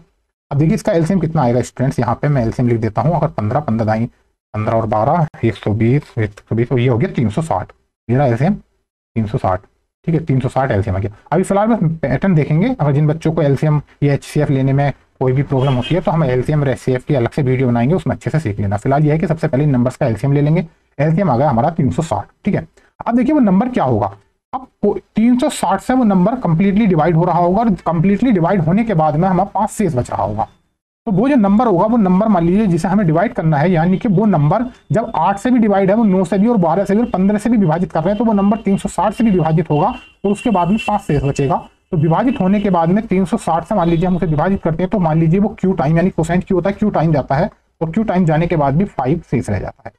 तो वो नंबर इस तरह का ही नंबर होगा। ठीक है, 360 से हम उस नंबर को डिवाइड करेंगे, मान लीजिए क्यू टाइम डिवाइड होता है तो इंटू में क्यू प्लस ये रह जाएगा, वही जो मैंने बताया था फॉर्मूला। ठीक, भाज्य इज इक्वल टू भाजक गुणा भागफल प्लस शेषफल। ठीक, अब मान लीजिए यहाँ पे क्यू बराबर क्या क्या हम रख सकते हैं। देखिए अब यहाँ पे क्या करेंगे, हम 1 बाई 1 क्यू की वैल्यू रख के देखेंगे। जैसे मान लीजिए मैंने क्यू बराबर 1 रखा, अब जब मैं क्यू बराबर यहाँ 1 रखूंगा तो मेरी एन की वैल्यू कितनी आ जाएगी। क्यू बराबर 1 रखने पर एन की वैल्यू 360 प्लस 5 365। देखिए 365 7 से डिविजिबल है, मैं देखूंगा 7 7 5 35 1 15, ये 7 से डिविजिबल नहीं है तो मैं ये नहीं ले सकता, क्योंकि देखिए वैसे तो ये 765 नंबर सही बन गया, 765 नंबर सही है। ठीक है, क्योंकि 765 में लेकिन क्या है कि ये 7 का ये भी दिया है ना कि 7 का गुणज होना चाहिए, तो 7 का गुणज है तो इसलिए 7 से डिवाइड नहीं है तो इसलिए इसको नहीं लेंगे। अब क्यू बराबर हम अगर 2 रखें तो हमारी क्यू बराबर की वैल्यू 2 रखने पर एन की वैल्यू कितनी आएगी, क्या 360 और क्यू की जगह गुणा 2 और प्लस में 5, तो वैल्यू कितनी आई 360 दूनी 720 प्लस 5 यानी 725। ठीक, अब 725 क्या 7 से डिविजिबल, देखिए 7 ही 7 और 7 के 21 फिर नहीं डिविजिबल है कंप्लीटली, तो ये भी नहीं लेंगे। अब क्यू बराबर क्या 3 रखने पर हो सकता है, देखिए 3 रखने पर गुणज बन रहा है क्या, अब 3 रख रहा हूं तो एन की वैल्यू वही 360 गुणा क्यू की जगह मैंने 3 रखा प्लस 5, तो इज इक्वल टू क्या बना 36 या 72 है 736 1 36 36 या कितने होते हैं 6 18 का 8 हाथ लगा 1 3 4 9 और 1 10 10, यानी कि यहाँ पे इसको मैं साफ करता हूँ। देखिए 6 18 का 8 हाथ लगाएगा 1 और 3 4 9 और 1 10 108 और यहाँ पे 0 1080। 360 की जब 3 से करेंगे तो 1080 प्लस 5, तो इज इक्वल टू कितना बना 1085। हमारा ये बन गया 1085। क्या ये 7 से डिविजिबल है, देखिए डिविजिबल करके 7 ही करना 7, यहाँ से 3 बचा, यहाँ 38 हो गया, 7 पंजे 35 फिर 3 बचा फिर 35 7 में 82, ये 7 से डिविजिबल है। तो क्यू बराबर 3 पे क्या हो रहा है, क्यू बराबर 3 रखने पर एन जो बन रहा है एन बराबर 1085 बन रहा है, और ये जो है ए एन क्या है कंप्लीटली डिवाइड है 7 से, यानी रिमाइंडर यहाँ कुछ नहीं बच रहा है 0 बच रहा है। ठीक, तो यही संख्या क्या है, ये कैसी संख्या है 7 का गुणज भी है ये संख्या क्योंकि 7 से डिविजिबल है, तो 7 का सबसे छोटा गुणज क्या है 1085 है, जो कि 8 9 12 और 15 से विभाजित करने पर क्या बच रहा है 5 शेष बच रहा है। तो मेरा आंसर क्या हो गया 1085, यानी ऑप्शन नंबर यही मेरा आंसर है और option number B is my right answer. इसी के साथ चलते हैं हम अपने नेक्स्ट क्वेश्चन की तरफ। अब देखिए स्टूडेंट्स, जैसे ये क्वेश्चन है, जैसे ये अपना क्वेश्चन है 3 अंकों की यहाँ पे है, इस बार हमें 3 अंकों की संख्या निकालनी है और सबसे बड़ी संख्या ज्ञात कीजिए, 3 अंकों की सबसे बड़ी संख्या ज्ञात कीजिए जो 3 से 4 से 5 से 8 से और 2 से कंप्लीटली डिवाइड किया है। ठीक, तो अब देखिए क्या है स्टूडेंट्स, क्या करेंगे यहाँ पे हमें सबसे पहले क्या निकालना है एलसीएम। सबसे पहले क्या लेंगे हम एलसीएम लेंगे। एलसीएम किसका लेंगे, हम अपनी उन्हीं 3 संख्याओं का एलसीएम लेंगे। ठीक, कौन सी संख्याएं हैं 3 4 5 और हमने इसका एलसीएम लिया। इसका एलसीएम हमारा कितना आया, यहाँ पे इसका हमारा जो एलसीएम आ गया 8 पंजे 40 इससे कट जाएगा लेकिन 3 से तो 120, ये हमारा एलसीएम आ गया 120 एलसीएम गया। तो देखिए जो संख्या होगी एन जो हमारी संख्या होगी वो क्या होगी 120, और वो क्यू टाइम कुछ जाएगी और प्लस का क्या होगा हमारा हर बार शेष 2 बचेगा, इस तरह की हमारी वो संख्या होगी। ठीक, अब जब ये संख्या हमारी आ गई मान लीजिए, तो हम क्या कर सकते हैं क्यू बराबर 1 रखते हैं। तो हमारी जब क्यू बराबर 1 रखेंगे तो एन बराबर देखिए कितना हो जाएगा 120 प्लस 2 122, ये हमारी एन आ जाएगी। सबसे छोटी संख्या तो यही है स्टूडेंट्स, सबसे छोटी संख्या क्या है यही है, लेकिन पूछा क्या है कि 3 अंकों की सबसे बड़ी संख्या पूछिए, है बड़ी से बड़ी संख्या और कितनी हो जो 3 अंकों की हो। तो मैं q बराबर 2 रख के देख लेता हूं, 2 बार रखूंगा तो n का मान कितना आएगा, 120 दूनी 240 और 2 242 आ गया। अब q बराबर मैं 3 रख के देखूंगा तो 120 दूनी 360, 360 n बराबर 360 और 2 362 आ गया।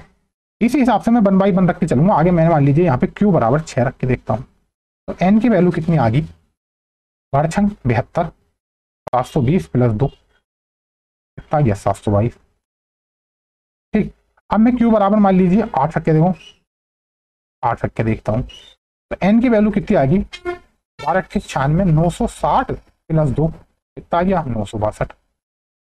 अब अगर q की वैल्यू मान लीजिए 9 रख के देखूं तो 12 नमा 108 यानी 1080 प्लस 2 तो कितना आ गया, 1082।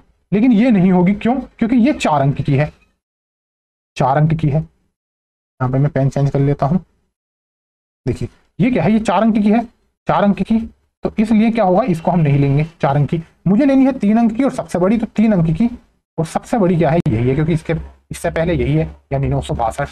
962 3 अंक की है और सबसे बड़ी है, इसमें यही मेरा आंसर है, यानी option number B is my right answer. और अगर बात यहाँ पे सबसे बड़ी ना कह के सबसे छोटी कह देता तो मेरा क्यू बराबर 1 यानी 122, मेरी संख्या 122 हो जाती। ठीक, कई बार क्वेश्चन को और ट्विस्ट कर देता, कह देता है कि 300 से बड़ी लेकिन मान लीजिए 400 से छोटी संख्या क्या है, तो क्यू बराबर 3 पे सेटिस्फाई हो जाएगी, यानी 362 हो जाएगी। ठीक, तो इसी के साथ चलते हैं हम अपने नेक्स्ट क्वेश्चन की तरफ। देखिए स्टूडेंट्स, अब जैसे ये हमारा क्वेश्चन है कि जब 12, 16, 18 और 25 की न्यूनतम संख्या x को विभाजित किया जाता है तो हर मामले में शेषफल कितना आता है, हर मामले में 4 शेषफल आता है। लेकिन क्या है कि x जो है 7 से विभाज्य है, 7 का गुणज भी देखना है हमें, और x के 1000वें स्थान पर ये आंसर पूछा है कि कौन सा अंक होगा। क्या है कि इन संख्याओं से एक संख्या है जो कि विभाजित हो जाती है, तो पहले वो संख्या निकालेंगे, यानी इनका हम एलसीएम लेंगे। सबसे पहले क्या करेंगे, हम एलसीएम लेंगे। एलसीएम कितने का एलसीएम लेंगे हम, यहाँ पे एलसीएम लेंगे 12 का, 16, 18, 20 और 25। ठीक, इनका एलसीएम लेंगे। देखिए स्टूडेंट, इनका एलसीएम कैसे निकालते हैं मैं अच्छे से इस बार बताता हूं, क्योंकि पिछली क्लास में भी स्टूडेंट्स के कमेंट्स आए थे कि सर एलसीएम भी बताया जाए कि एलसीएम कैसे लिया जाता है। देखिए वैसे तो हम एलसीएम और एचसीएफ को अलग से, एलसीएम एचसीएफ वाली जो क्लास आएगी उसमें आप अच्छे से सीखेंगे, लेकिन फिर भी मैं यहाँ बता देता हूँ। देखिए 12 सबसे पहले अच्छे से समझेंगे स्टूडेंट्स, क्योंकि काफी इंपॉर्टेंट है एग्जाम के पॉइंट ऑफ व्यू से। मैं यहाँ पे थोड़ा पेन चेंज कर लेता हूँ पहले, ताकि आपको अच्छे से ध्यान रहे कि ये एलसीएम हमने अलग से हम कर रहे हैं। देखिए जैसे एलसीएम हम यहाँ पे कर रहे हैं, देखिए सबसे पहले क्या है, अंक 12 है, हमने आज संख्या क्या है 12, तो 12 को हम कैसे लिख सकते हैं, 12 को लिख सकते हैं 4 गुणा 3, अच्छे से समझिए। ठीक, अब इसको 4 को और कैसे तोड़ सकते हैं हम आगे चल के, 2 गुणा 2, छोटे से छोटे अंक हम तोड़ेंगे, 2 गुणा 2 गुणा 3, ये हमने 12 को लिख लिया। ठीक, इसका लिखने का तरीका क्या है, 2 की पावर 2 यानी 2 कितने हैं, 2 की पावर 2 लिख लेंगे और इंटू में 3 की पावर 1, क्योंकि यहाँ पे 3 की 1 ही 3 है, इसलिए 3 की पावर 1, और यहाँ पे 2 2 है, 2 इंटू 2 है तो 2 की पावर 2, ये लिख लिया। अब इसी हिसाब से अगली संख्या है 16। ठीक है, 16 को क्या लिखते हैं हम, 16 को कैसे लिख सकते हैं, छोटे से छोटी वैल्यू में हम लिख सकते हैं 2 इंटू 2 इंटू 2 इंटू 2, 2 दूनी 4 दूनी 8 दूनी 16, यानी 2 की पावर कितनी है, 1 2 3 4, यानी 2 की पावर 4, और कुछ नहीं है इसमें। अब अगला है हमारा 18। 18 में कैसे लिखेंगे, 2 गुणा 3 गुणा 3, इससे छोटा कुछ नहीं हो सकता, यानी 2 3 6 और 6 3 18, यहाँ पे यानी 2 की पावर तो 1 है, इंटू में 3 की पावर कितनी है, 2 है, क्योंकि 3 2 है तो 3 की पावर 2 हो गई। अब 20 को फिर कैसे लिखेंगे, 20 को लिखेंगे 2 गुणा 2, 2 दूनी 4 और 4 पंजे 20, तो यहाँ से पता चला कि 2 की पावर तो 2 है, इंटू 5 की पावर क्या है 1। 25 के लिए हम क्या लिखेंगे, 25 के लिए स्टूडेंट्स 5 गुणा 5। अब देखिए 5 गुणा 5 की मतलब 5 की पावर 2, ये हो गई। अब देखिए यहां से इस चीज को देखने के लिए क्या करेंगे, हम सबसे पहले पकड़ेंगे 2 को। इन सभी संख्याओं में देखिए 2 की मैक्सिमम वैल्यू क्या है, एलसीएम और डायरेक्ट एलसीएम लिखूंगा मैं यहाँ पे। देखिए 2 की सबसे मैक्सिमम पावर या प्लस 2 की सबसे ज्यादा पावर कितनी है, इसमें 2 की पावर 2 है, यहाँ 2 की पावर 4 है, यहाँ 2 की पावर 1 है, यहाँ 2 की पावर 2 है, तो 2 की पावर 4 ये है मेरी सबसे बड़ी वैल्यू, 2 की पावर 4। तो मैं बस इसको लिख लूंगा, बाकी 2 की पावर से मुझे और किसी से कोई मतलब नहीं। अब मैं देखूंगा 3 की पावर सबसे ज्यादा कहाँ पे है, 3 की पावर ये 1 है, ये 3 की पावर 2 है, ये और कहीं नहीं है, तो यानी कि 3 की पावर इंटू में लिख लूंगा 2। ठीक, मेरा ये 2 भी खत्म, मेरा 3 भी खत्म, यहाँ से कोई मतलब नहीं, ये 2 है ये। अब मुझे 5 देखना है। देखिए 5 में और दूसरा अंक जो है या तो 2 है इसमें, या 5 है या 3 है। 2 मैंने लिख लिया, 3 मैंने लिख लिया। अब देखिए 5 की सबसे ज्यादा पावर कहाँ पे है, ये 5 की पावर 1 है, ये 5 की पावर 2 है, तो फिर वही ज्यादा वाली लिख लूंगा 5 की पावर 2। बाकी मुझे उससे किसी से कोई मतलब नहीं। अब देखिए 2 दूनी 4 दूनी 8 दूनी 16, यहाँ पे आ गया 16 इंटू 3 3 9 इंटू यहाँ पे 25। अब देखिए 25, यहाँ पे 25 नमा 25 की जब हम 9 से करेंगे तो कितना आएगा, 25 नमा 225, और इसकी गुणा हम 16 से करेंगे तो हमारा जो वो आएगा एलसीएम 3600। ये जो गुणा करने पे कितना आएगा, 3600 आएगा, और यही मेरा एलसीएम है 3600। ये था एलसीएम लेने का तरीका। अब ये आपको काफी थोड़ा लग रहा होगा, ये काफी लेंथी है, लेकिन ऐसा नहीं है। जब आप इस पर प्रैक्टिस करेंगे तो आप बहुत इजीली इस तरह से भी एलसीएम निकाल सकते हैं। मतलब प्रैक्टिस से धीरे धीरे पता चल जाता है कि देखिए ऐसी संख्या ले लीजिए, जैसे मैंने मान लीजिए 25 और 20 का लूँ तो मैं 100 ले सकता था, क्योंकि 20 से भी कट रही है 100 25 से भी। लेकिन जब 100 में देखूंगा तो मैं 12 से नहीं कटेगी, तो मैं देख लूंगा कि 12 में 2 तो आ रहा है लेकिन 6 नहीं आ रहा, तो 12 तो 100 की जगह 600 बन जाएगा। इस हिसाब से मैं बढ़ा के ले सकता हूँ, वो मैं आपको एलसीएम एससीएम मेथड में बताऊंगा। ये बेसिक मेथड है, फिलहाल इसी से आप अपना काम चलाइए। मैंने एलसीएम ले लिया 3600, ठीक। अब जो हमारी संख्या होगी, संख्या क्या होगी स्टूडेंट्स, मैं यहाँ पे लिखता चलूँ। देखिए हमारी जो संख्या होगी एन, वो संख्या क्या होगी 3600, और ये 3600 कुछ क्यू टाइम जाएगी, और प्लस फिर क्या रिमाइंडर दे रही है कि हर इस बार 4 से हिस्सा दे रही है, यानी 4 हमारा रिमाइंडर है। ये जो मेरी संख्या आ गई वो इस टाइप की एक संख्या आ जाएगी, ठीक है, मेरी संख्या इस टाइप की आ जाएगी।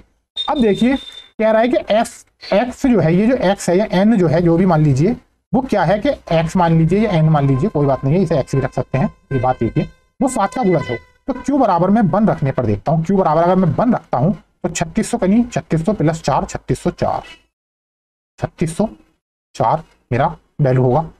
तो क्या ये 7 से डिविजिबल है, तो मैं देखूंगा कि ये 7 से डिविजिबल नहीं है, ये 7 से डिविजिबल नहीं है, ठीक। अब देखिए ऐसे आप 1 बाई 1 रख सकते हैं, या फिर आप ऐसा कीजिए, देखिए क्योंकि आप 1 बाई 1 रखेंगे यहाँ पे तो कैलकुलेशन थोड़ी ज्यादा हो जाएगी। आप देखिए यहाँ पे मुझे 3600 का गुणज चेक करना है, ठीक। अब अगर मैं 3600 का यहाँ पे चेक करूँ, मैं मान लीजिए मैंने क्या किया कि मैंने किया यहाँ पे ये कि मान लीजिए अगर मैं यहाँ पे क्यू की वैल्यू 1 रखूँ, क्यू की वैल्यू अगर मैंने 1 रखी तो मेरा बनेगा ये 3600, ठीक, 3600 बन जाएगा। अब देखिए 3600 को मैं 7 से डिवाइड करता हूँ तो रिमाइंडर मेरा कितना बच रहा है। अब देखिए मैं 3600 को जब 7 से डिवाइड करता हूँ, 4 से नहीं 7 से, क्योंकि 7 से ही तो हमें देखना है। अब 7 से डिवाइड करता हूँ तो 7 चौक 28, 7 पंजे 35, एक बचा यहाँ गया 7 का 7, 3 बचा यहाँ गया 7 चौक 28, यानी रिमाइंडर जो बचा मेरा वो 2 बच रहा है। यानी अगर क्यू बराबर में 1 रखूँ, क्यू बराबर 1 रखूँ तो रिमाइंडर बच रहा है 2, तो 2 यहाँ से बचेगा और 4 ये है, तो मेरा रिमाइंडर कितना बचेगा, रिमाइंडर बचेगा 6। जबकि मुझे 7 से मल्टीपल करना है तो 6 रिमाइंडर होगा, रिमाइंडर 7 से कंप्लीटली डिवाइड नहीं होगा, तो मैं क्यू बराबर 1 नहीं ले सकता। अब मैं क्यू बराबर 2 ले आऊं, अगर मैं क्यू बराबर 2 लूंगा तो देखिए क्यू बराबर जब यहाँ से 1 लेने पर 2 रिमाइंडर बच रहा है, तो 2 लेने पर कितना रिमाइंडर बचेगा, 4 बचेगा, और 4 ये पहले से ही है तो रिमाइंडर यहाँ मेरा बच जाएगा 8, तो 8 बच रहा है, मैं इसको भी नहीं लूंगा।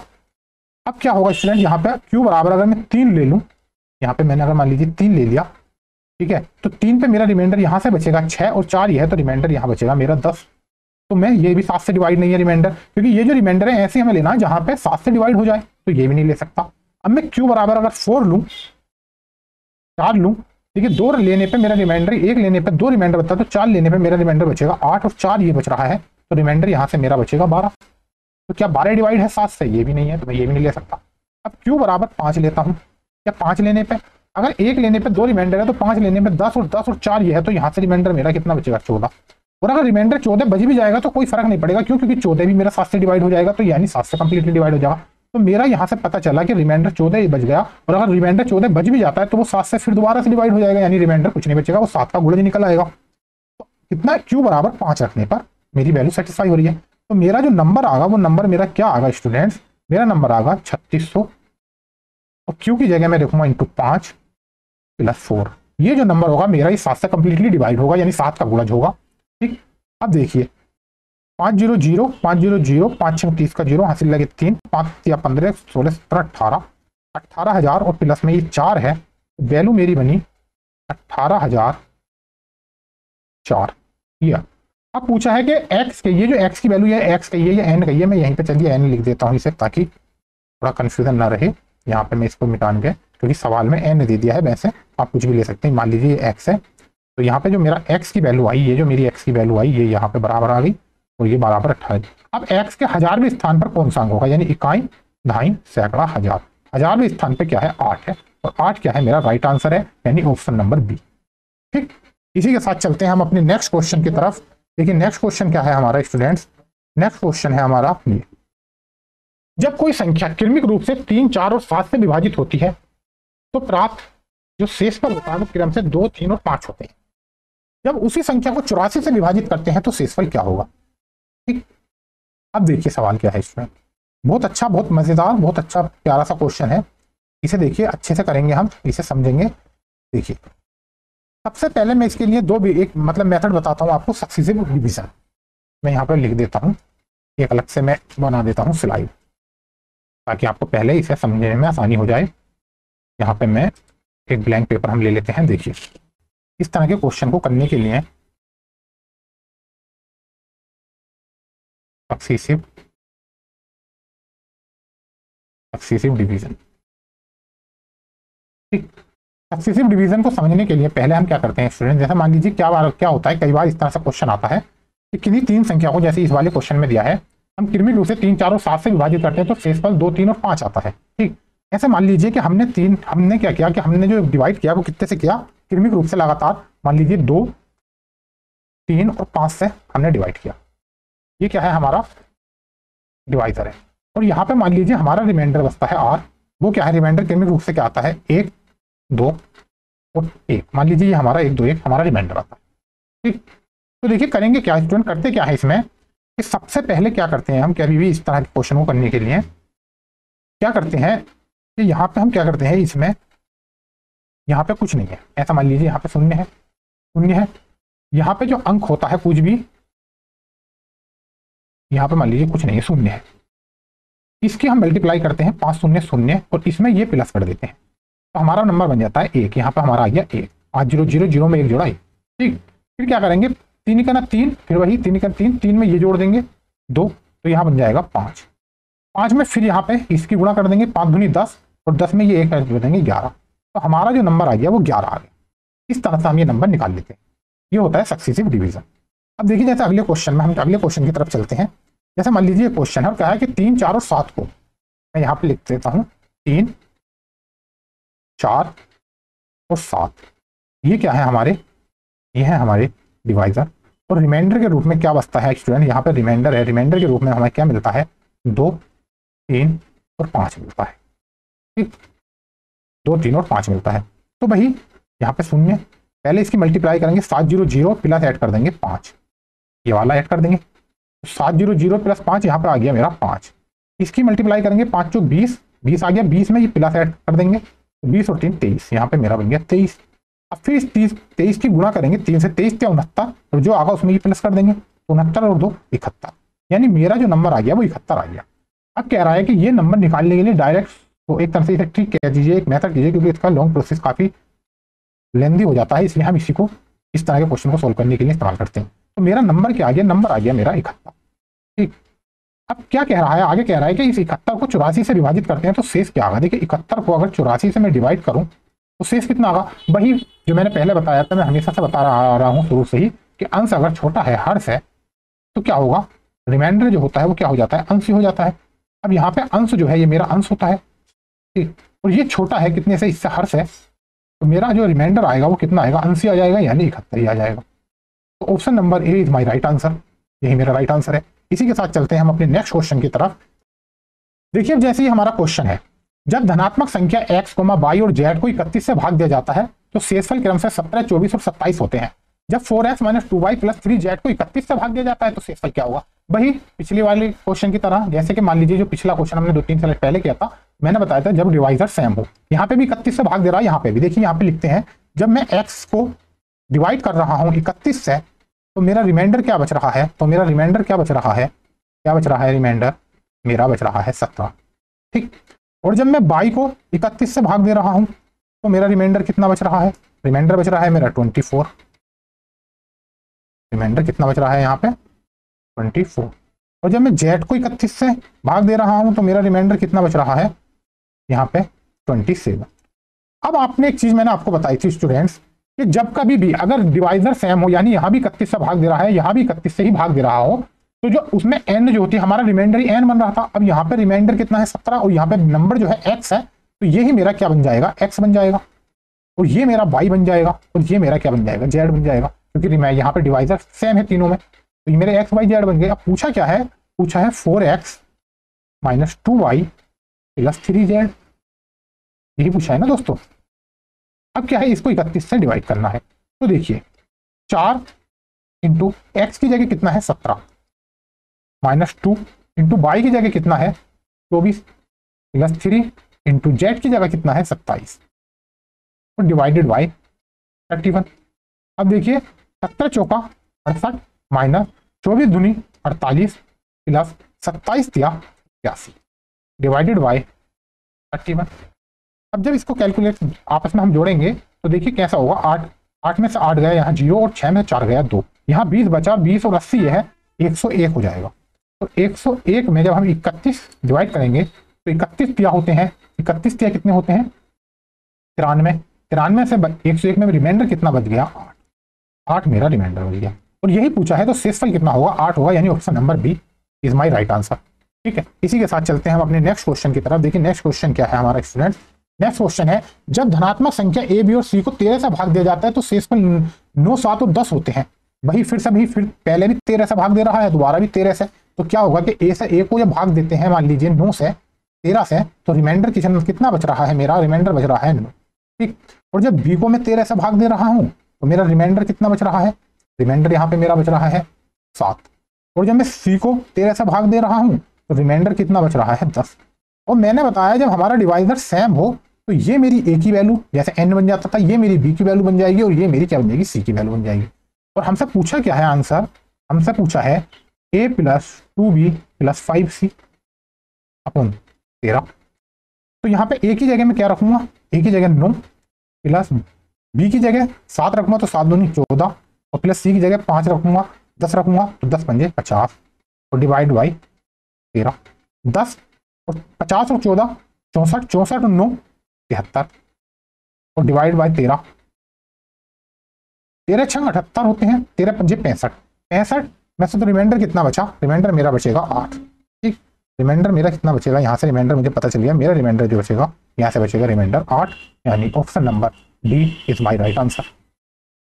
ठीक, इसी के साथ चलते हैं हम अपने नेक्स्ट क्वेश्चन की तरफ। तो का योग, एक कोई संख्या है उसके हमें अंकों का क्या निकालना है, योग निकालना है, जिसे कि 36 से 72 से 80 से और 88 से विभाजित किया जाता है, यानी उस संख्या को इन चारों से विभाजित किया जाता है। और जब 36 से विभाजित करते हैं तो शेष कितना बचता है 16, जब 72 से करते हैं तो 52 शेष बचता है, जब 80 से डिवाइड करते हैं तो 60 शेष बचता है, और जब 68 से इससे 80 से 88 से डिवाइड करते हैं तो 68 शेषफल प्राप्त होता है।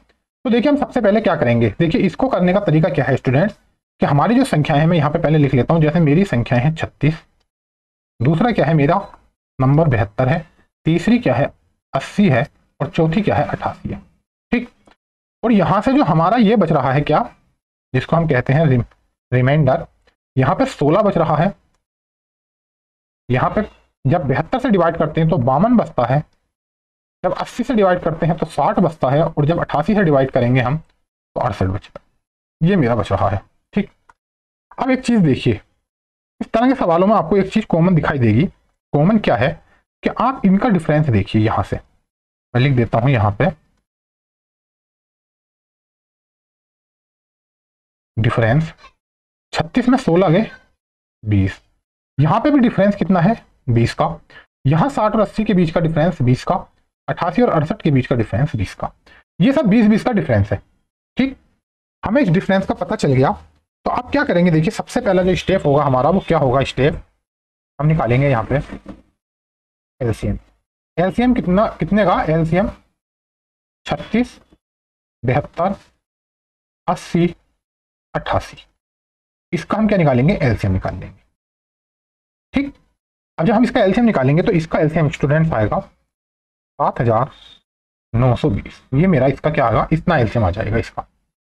ठीक है, एलसीएम कैसे निकालते हैं मैं एलसीएम और एचसीएफ वाली क्लास में बताऊंगा, और मैंने कल भी आपको जो इससे पहली पिछली स्लाइड में भी अच्छे से एलसीएम निकालना बताया था। ठीक, तो यहां से हम एलसीएम निकाल लेंगे। अब क्या है कि अगला जो हमारा स्टेप है, ये हमारा एलसीएम आ गया इसका। ठीक, अब जो हमारी संख्या आएगी, हम संख्या देखिए, हम डायरेक्ट मैं संख्या लिख रहा हूँ कि संख्या लिखते कैसे हैं, मान लीजिए तो वो जो हमारी संख्या है जो हमसे ज्ञात करा रहा है, जिस संख्या को डिवाइड करने पे 36 से डिवाइड करने पे 16 शेष बचता है, 72 से डिवाइड करने पे 52 शेष बचता है, 80 से डिवाइड करने पे 60 शेष बचता है और 88 पे से डिवाइड करने पे 68 शेष बचता है। तो यहाँ पे आपने जब देखा यहाँ सबका डिफरेंस क्या है, बराबर है, यानी 20-20 है। तो वो संख्या कितनी आ गई, यानी इन संख्याओं का एलसीएम और माइनस वो डिफरेंस। यहाँ पे मैं लिख देता हूं साइड में,